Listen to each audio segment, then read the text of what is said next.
शलाकया चक्षुरुन्मीलितं येन तस्मै श्रीगुरवे नमः। श्रीचैतन्यमनोभीष्टं स्थापितं येन भूतले स्वयं रूपा कदा मह्यं ददाति स्वपदान्तिकम्।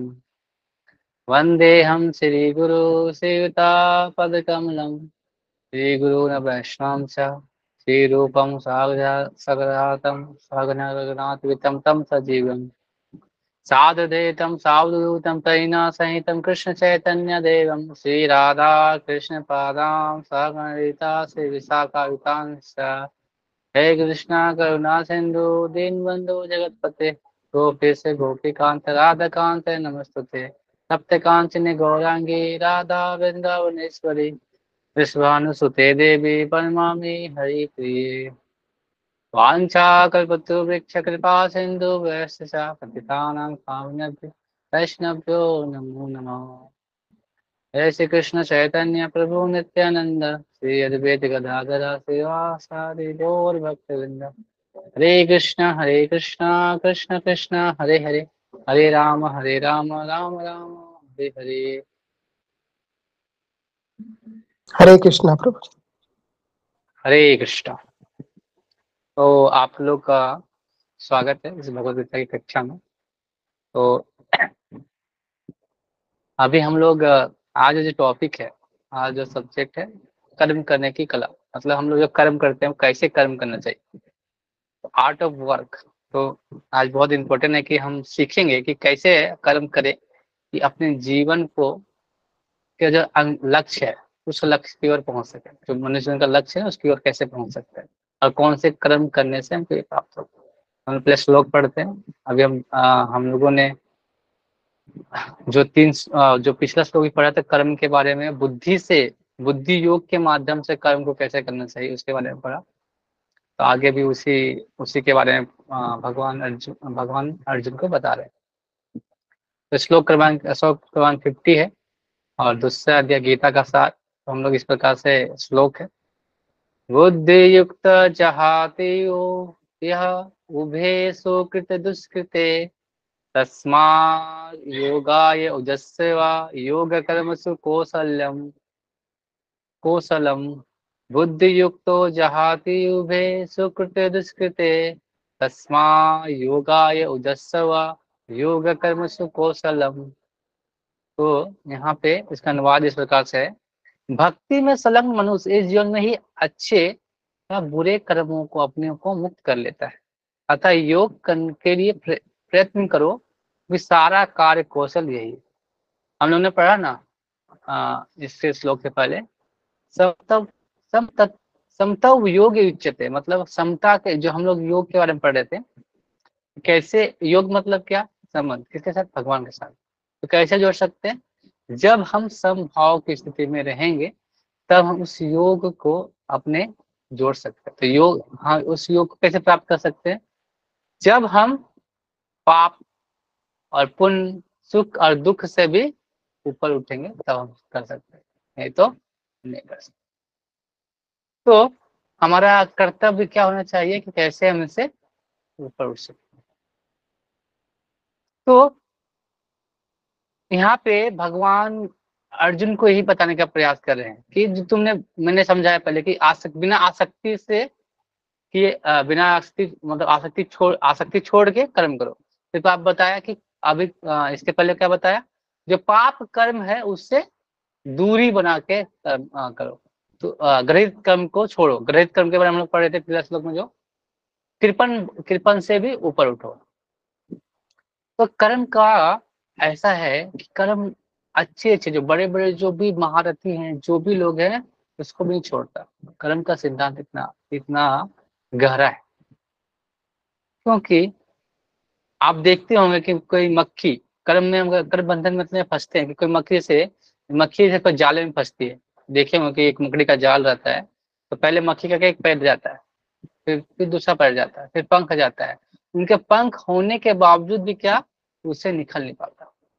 तो इसी तरह हमारा भी जीवन कर्म बंधन में इतना फंसा हुआ है कि हम कितनों भी प्रयास करते हैं और फंसते जाते हैं कर्म बंधन में।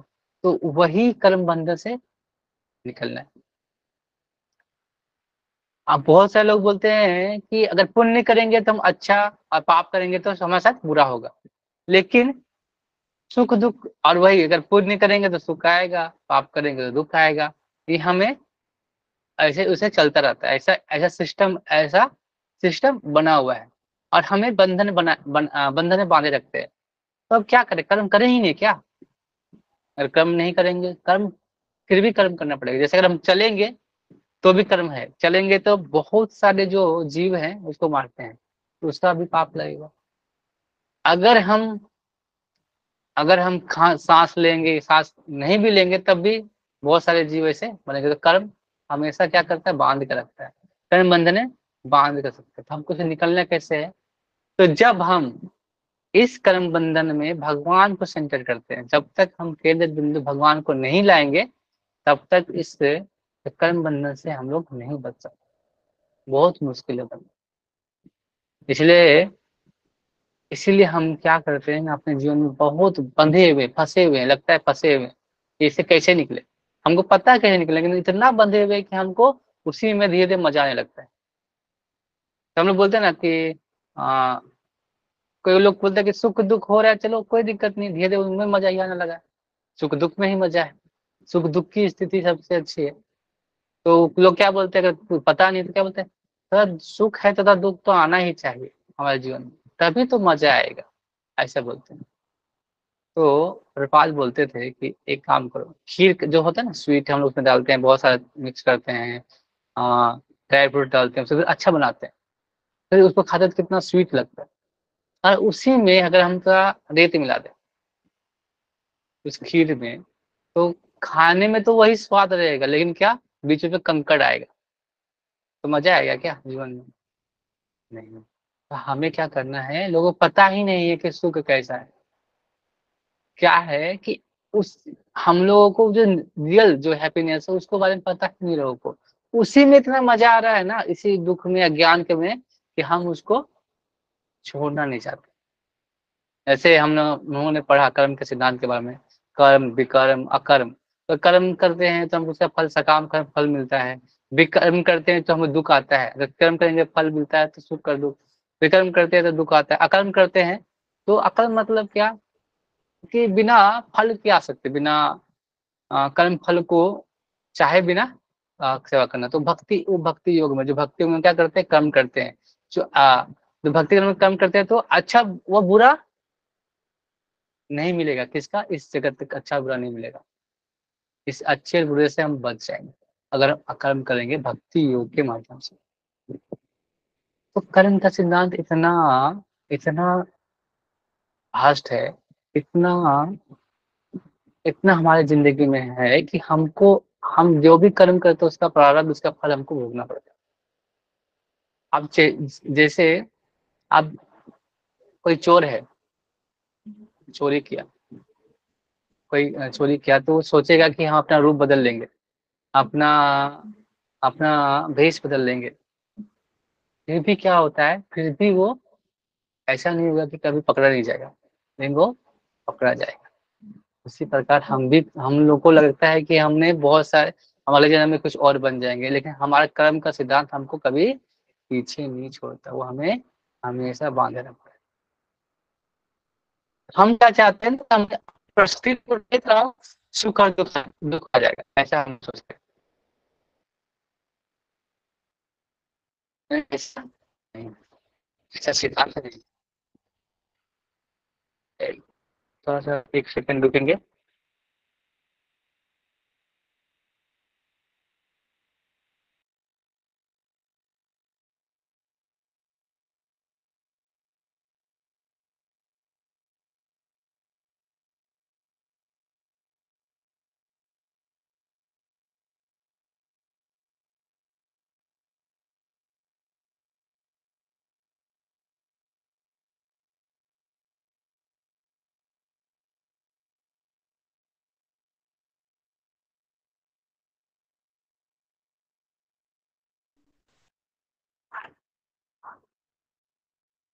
हरे कृष्ण। आवाज आ रही है आप लोग को? हाँ, जी प्रभु पिता जी। क्या बोलते हैं? नहीं, तो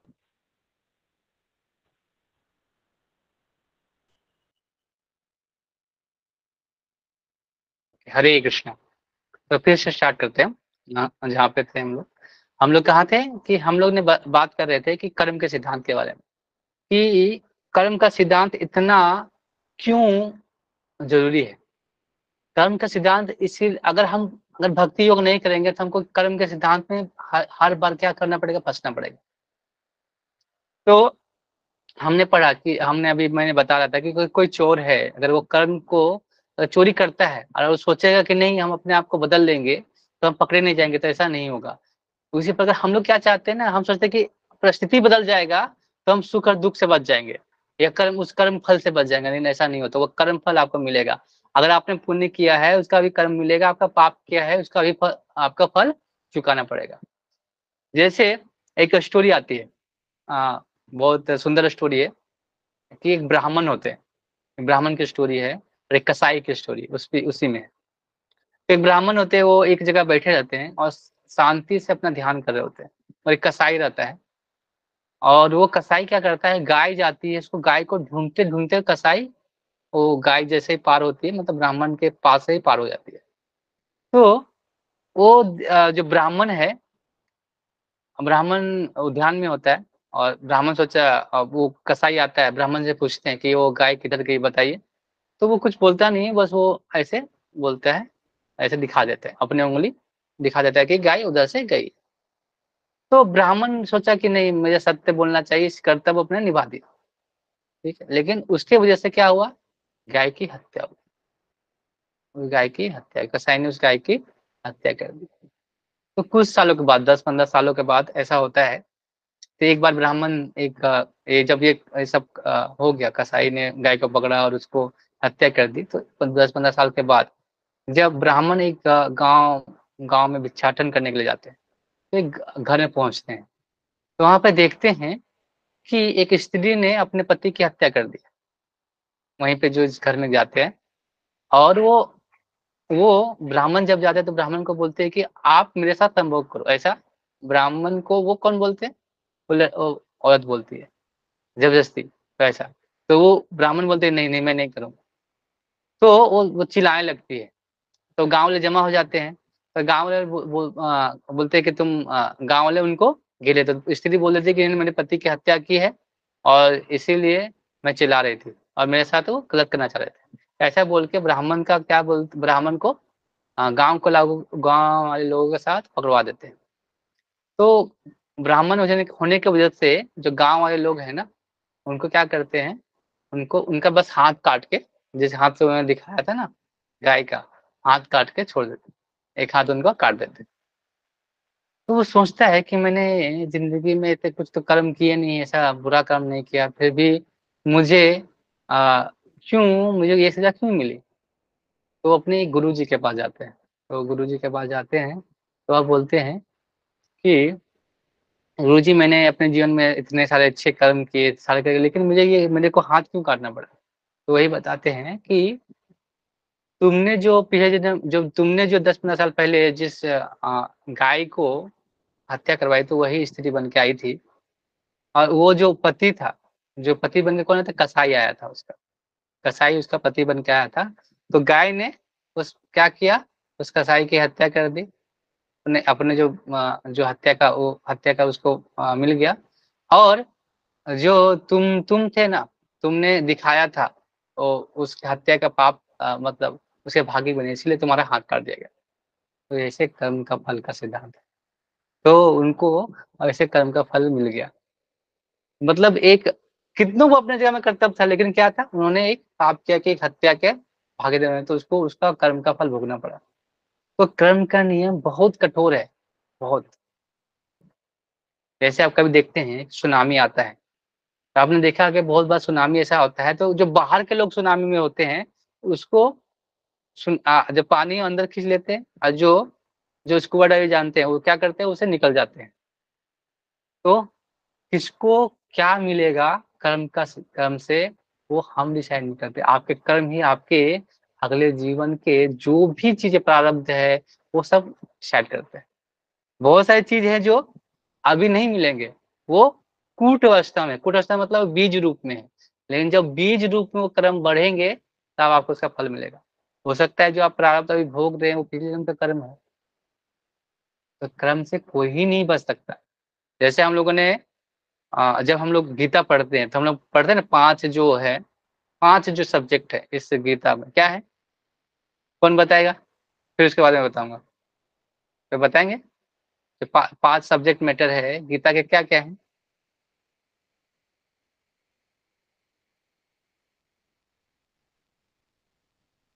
कोई ट्राई करना चाहेगा? हरे कृष्ण प्रभु। हाँ यस। तो কর্মযোগ, জ্ঞান যোগ, ভক্তি যোগ, কর্মসন্ন্যাস যোগ।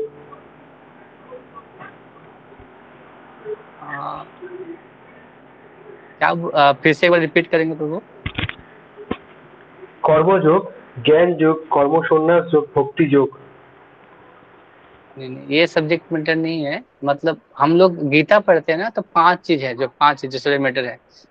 ये पहला है ईश्वर, जीव, प्रकृति, काल, कर्म।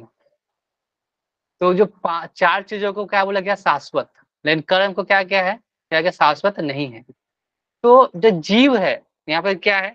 जीव जब प्रकृति के माध्यम से कर्म से क्या करता है? फल को भोगना चाहता है, तो उसको क्या आता है? कर्म फल लगता है। और भोगना चाहता है, प्रकृति को भोगना चाहता है, किससे? कर्म के माध्यम से। तो उसको उस कर्म का फल का जो भी है उसको भोगना पड़ता है। लेकिन अगर जीव पहले ही जान गया ईश्वर के हम क्या है? दास, तो क्या होगा? उस कर्म के फल में बधेगा नहीं। तो वही 4 चीज, ईश्वर, जीव, प्रकृति, काल, कर्म। तो कर्म क्या है? शाश्वत नहीं है।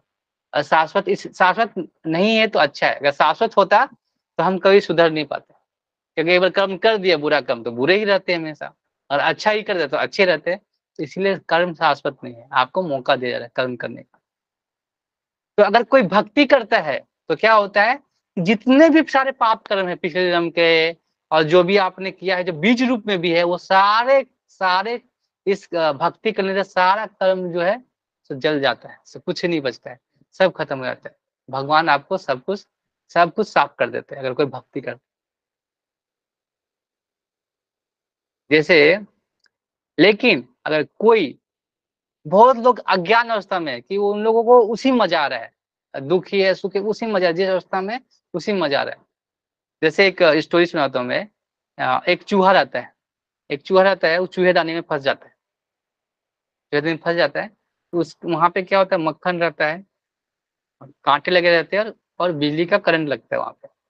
तो क्या करता है वो वो वो देखता है, तो बोलते हैं मक्खन, वो कहाँ जाता है? मक्खन की तरफ। लेकिन वो चीज था, वो घूमता था। मक्खन, कांटे और क्या, करंट ऐसे घूमते रहता था। तो मक्खन खाया जाए तो करंट लगता था, करंट लगने तो फिर थोड़ा देर के मक्खन मिलता था, फिर कांटे कांटा मिलता था, फिर इलेक्ट्रिक शॉक मिलता था। ऐसा होते रहा, वो रात भर ऐसा ही होता रहा उसका साथ। लेकिन उसी में उसको मजा आने लगा, उसी में कि थोड़ा मक्खन तो मिल ही रहा है, तो यहीं रह जाते हैं। तो करंट तो मिला, कोई दिक्कत नहीं, कोई दुख मिला, कोई दिक्कत नहीं, चलो चलो, हम तो मक्खन तो मिल रहा है। तो जब सुबह में जब जो चूहादानी को खोला जाता है, तो तभी वो चूहा बाहर नहीं आता है। तो हमारा जीवन भी ऐसा है। हम क्या होता है, थोड़ा सा, अरे थोड़ा सुख मिल रहा है, थोड़ा सा सुख मिल रहा है, चलो थोड़ा करंट मिल रहा है तो कोई दिक्कत नहीं, थोड़ा सह लेंगे। तो हम वो निकलना नहीं चाहते, वो चूहे की तरह हम चूहे दाने फंसे में इस जगत में। तो हमें कभी सुख मिल रहा है, कभी दुख मिल रहा है, लेकिन हम क्या कर रहे हैं? उसी में आनंद ले रहे। तो अज्ञान वश भी हम लोग क्या कर रहे हैं? उसी में इतना एंजॉय करने लगते हैं ना कि हम निकलना ही नहीं चाहते। हम आपको बोलेंगे कि नहीं नहीं ऐसा नहीं, नहीं नहीं अभी मजा, इसी में मजा है। तो उससे हमको निकलना है। अज्ञान अज्ञान से जो भी है, और अज्ञान से आप पाप भी करेंगे तो आपको पाप का फल तो भोगना पड़ेगा। अब अज्ञान है थोड़ी है कि ऐसा है कि आप उसका फल नहीं मिलेगा, आपको तो भोगना पड़ेगा। अज्ञान वश, इस अज्ञानता से निकल के कह सकते हैं, जब हम गीता के उपदेशों को पढ़ेंगे, गीता के माध्यम से हम सीख सकते हैं। जैसे मैं थोड़ा पढ़ता हूँ तात्पर्य में, एक लाइन। जी आत्मा अनादि काल से अपने अच्छे तथा बुरे कर्म के फलों को संचित करता रहा है, फलता और निरंतर अपने स्वरूप से अनभिज्ञ बना रहा है। इस अज्ञान को भगवत गीता के उपदेश से दूर किया जा सकता है। कैसे किया जाता है दूर? भगवत गीता के उपदेश। इस अज्ञान को दूर किया जाता है, तो ऐसे दूर करना मुश्किल है। अब आगे हम लोग एक स्टोरी में सुनाता हूँ कि जो लोग कितने अज्ञानवश कितने सारे पाप करते हैं।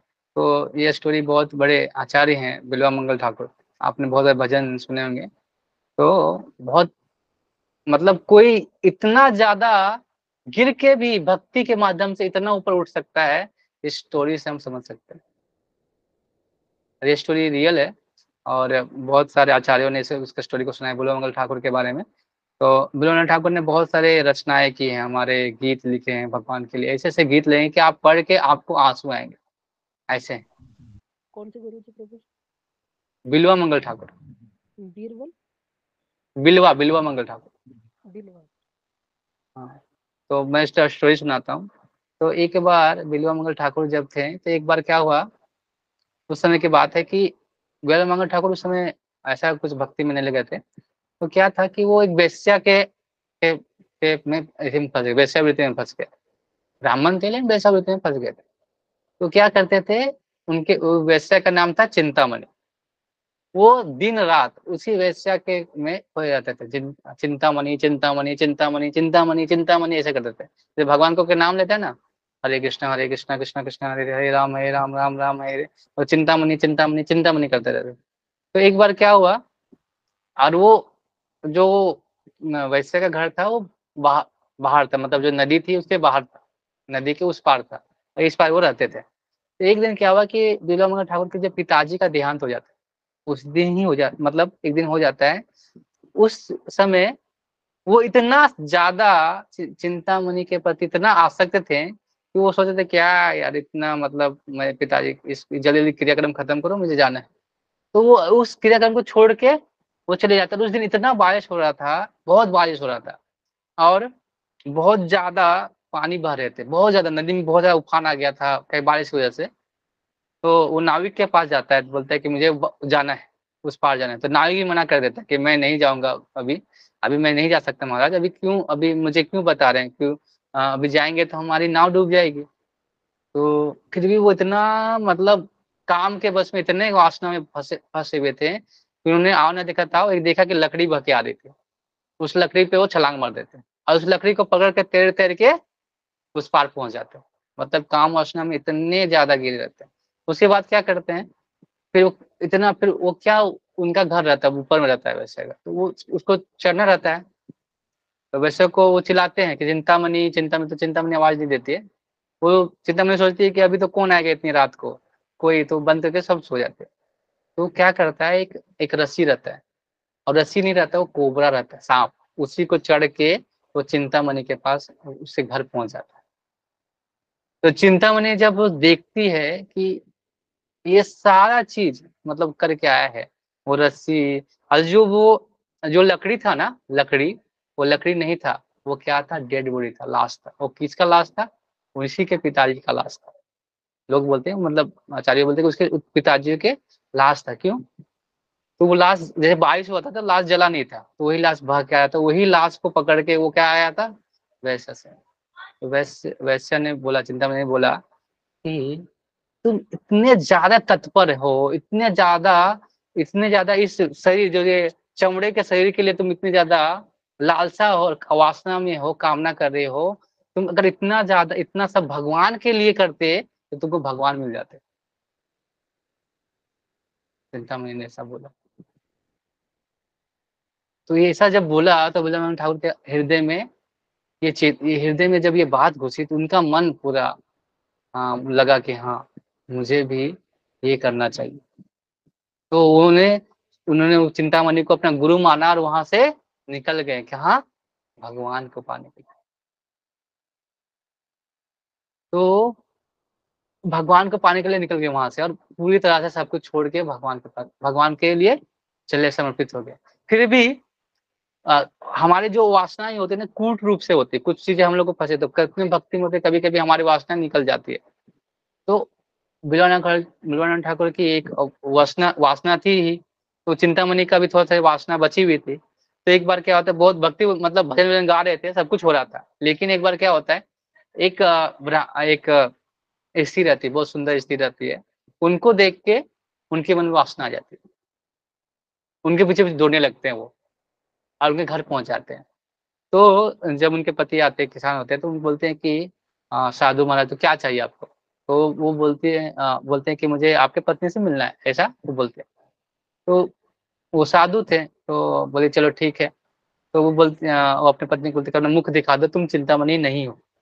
तो वो अपना मुख दिखा देती है। तो बिलामंगल ठाकुर के अंदर फिर से आता है कि नहीं नहीं, मैं ये गलत कर रहा था। उनके मन में ऐसा आ, भावना आ जाती है, मैंने ये गलत किया है। तो फिर वो सीधे क्या बोलते हैं फिर से, कि वो बोलते हैं कि आप जो स्त्री रहते हैं उनको बोलते हैं कि आप जो पिन है ना, वो पिन निकाल के दो। आप ऐसा नहीं करना चाहिए, मतलब हम लोग करना मतलब मुश्किल है, लेकिन उन्होंने क्या किया, अपना आँख, अपना जो पिन था ना, उसका पिन उसको अपने आँख में डाला और दोनों आँख निकाल दिया। बोले कि यही आँख मेरा इस वासना को हमको बढ़ावा दे रहा है। और उन्होंने आँख निकाल दिया और सीधे वृंदावन चले गए।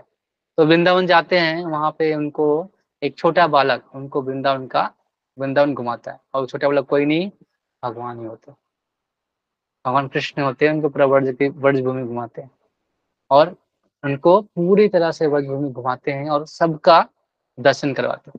तो जब बिलोन ठाकुर उनके साथ घूम रहे थे, तो बिलोन ठाकुर बोलते हैं कि वो बोलते कि मैं मुझे पहचान, मतलब वो बोल देते कि आप भगवान कृष्ण हैं। तो बोलते तुमने कैसे पहचाना? तो वो पहचानते कि जो आपके शरीर में जो बैजंती माला है ना, उसके सुगंध से मैं पहचाना कि आप भगवान श्री कृष्ण है। अब भगवान श्री कृष्ण को दर्शन देते हैं। तो क्यों हुआ ऐसा? मतलब समझ सकते हैं कि इतना भी वासना में पीड़ित व्यक्ति अगर करे भक्ति के माध्यम, तो भगवान सारे पापों को भूल जाते हैं, सारे पाप हमारे नष्ट कर देते हैं। तो हम इससे सीख सकते हैं कि आप कुछ भी करो अपने जीवन में, डॉक्टर बनो, इंजीनियर बनो, वकील बनो, बिजनेस करो, सोल्जर बनो, विद्यार्थी रहो, लेकिन कर्मसु कौशलम, क्या करना है? योग कर्मसु कौशलम।